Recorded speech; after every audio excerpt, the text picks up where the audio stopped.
The last out of Game 7 didn't sound loud. It sounded hollow. A ball settled into a glove in Los Angeles, and with it, a season of belief slipped through Toronto's fingers. The World Series was over. The dream was deferred, and in the quiet that followed, one truth became impossible to ignore. Getting that close changes you. It forces a choice. Stand still or evolve. The Toronto Blue Jays chose movement.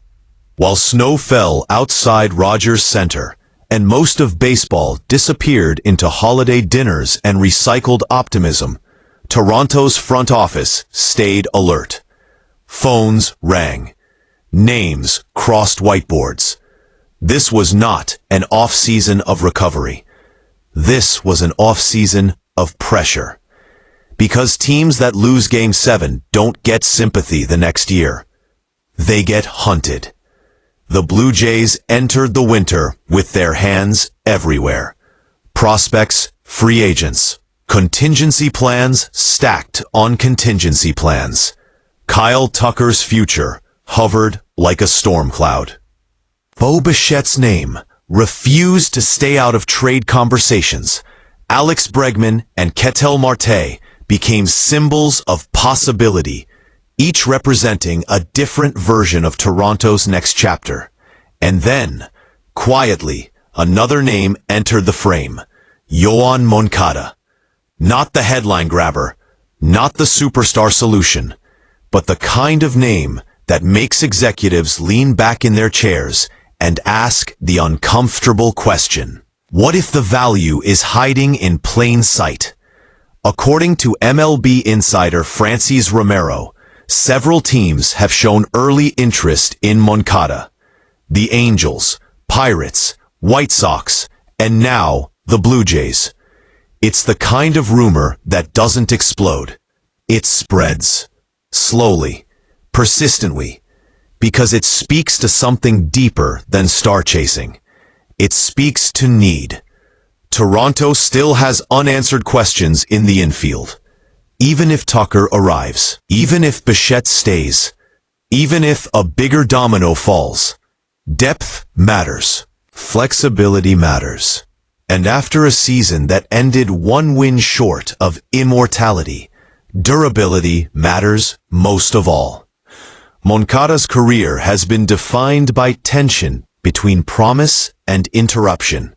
Almost a decade in the majors.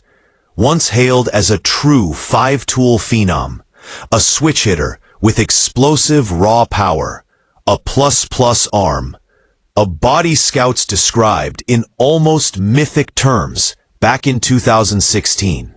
Physically gifted, built to dominate, seemingly destined for stardom. It all looks and feels right for a five-tool major league package, they wrote. And for a moment, it did. In 2019, Moncada delivered the season everyone had been waiting for. 161 hits, 25 home runs, 79 RBIs, speed, power, confidence. It wasn't just production, it was arrival. But baseball is rarely linear. Injuries crept in. Thumb issues, knee problems, seasons shortened. Momentum stalled. Moncada never disappeared, but the spotlight drifted elsewhere. And in a league obsessed with what's next, yesterday's potential can become today's afterthought. Except the bat never stopped talking.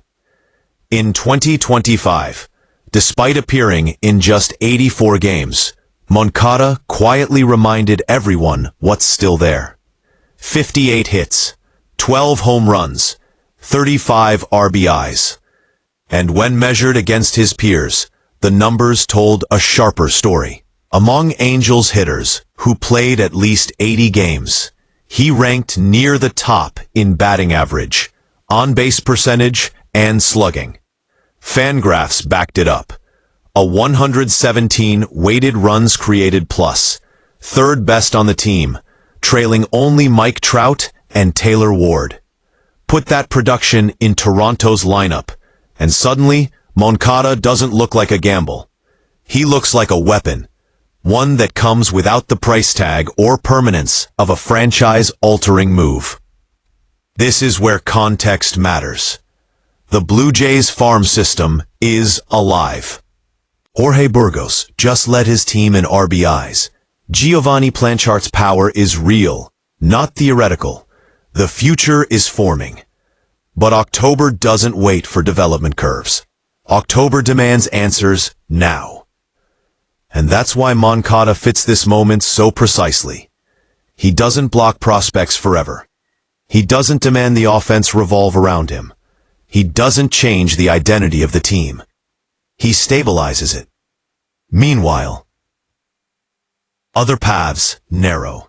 John Heyman has publicly cooled speculation around Ketel Marte landing in Toronto, pointing instead toward Tampa Bay, Seattle, or Boston. Kazuma Okamoto's name continues to float through rumors, linked to half the league and owned by no one. Every passing day reshapes the board. All of this speculation ends the moment of major signing drops. Bregman, Bichette, maybe both. But until then, Toronto operates in the margins, the place where championship teams separate themselves from hopeful ones. This isn't about chasing headlines anymore. It's about engineering inevitability. The Blue Jays know what it feels like to be one game away. They know how thin that line is. They know the cost of assuming you'll get back. So they work, quietly, relentlessly. Yoan Moncada may never be the face of this offseason, but he could be the kind of decision that shows what Toronto has learned from losing. That the answer isn't always louder. Sometimes it's smarter. Because the difference between heartbreak and history is rarely obvious in December. It lives in choices made while everyone else is distracted. In players whose stories aren't finished yet. And maybe in a name most people didn't expect to matter this much.